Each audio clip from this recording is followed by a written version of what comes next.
प्रयागराज में महाकुंभ के दौरान सुबह का समय था और डीएम साहिबा यानी कि जिला अधिकारी खुद मैदान में थी। उनका नाम सीमा अंसारी था। अपने काम के प्रति ईमानदारी और सख्ती के लिए वह जानी जाती थी।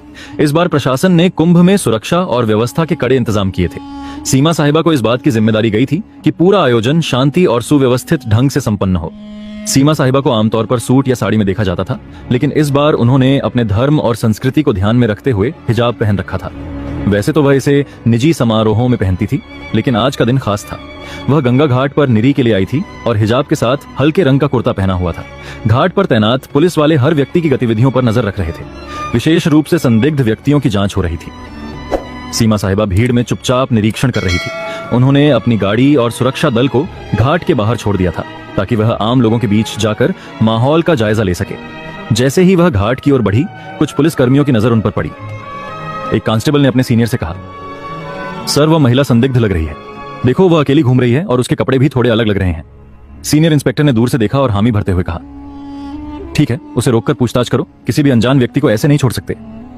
सीमा साहिबा इस बात से अनजान थी कि पुलिस वाले उन्हें संदिग्ध समझ रहे हैं। जब वह घाट के पास रुकी और एक छोटे बच्चे से गंगा जल के बारे में बात करने लगी, तभी दो पुलिसकर्मी उनके पास आ गए।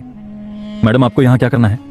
सीमा ने शांत स्वर में कहा, बस ऐसे ही दर्शन करने आई हूँ और व्यवस्थाओं को देख रही हूँ। पुलिसकर्मी उनकी बातों को नजरअंदाज करते हुए बोले, आपका आईडी कार्ड दिखाइए। सीमा ने मुस्कुराते हुए जवाब दिया, आईडी कार्ड तो मेरे पास है, लेकिन आप यह क्यों पूछ रहे हैं? यह सुनकर पुलिसकर्मी थोड़ा सख्त हो गए। आप आईडी नहीं दिखाएंगी तो हमें आपसे पूछताछ करनी पड़ेगी। अकेले क्या घूम रही? सीमा को समझ नहीं आया कि बात किस ओर जा रही है। तभी सीनियर इंस्पेक्टर भी आ गए और बोले, आपके पास कौन सा सामान है? कृपया अपना बैग खोलिए। सीमा साहिबा ने स्थिति को समझने की कोशिश की।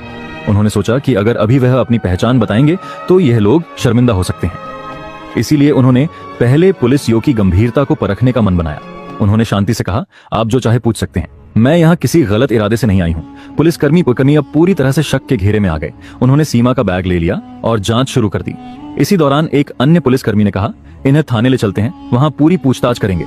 घाट पर खड़े लोग इस नजारे को देखने लगे। किसी ने कहा, लगता है कोई संदिग्ध है, देखो पुलिस वाले कितने गंभीर हैं। सीमा साहिबा अब तक शांत थी।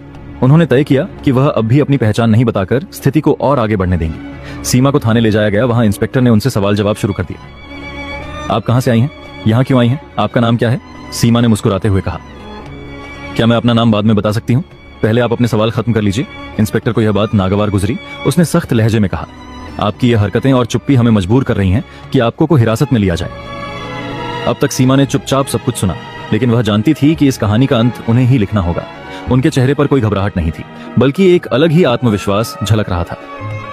थाने में माहौल गर्म हो चुका था। सीमा साहिबा को अब भी पुलिसकर्मियों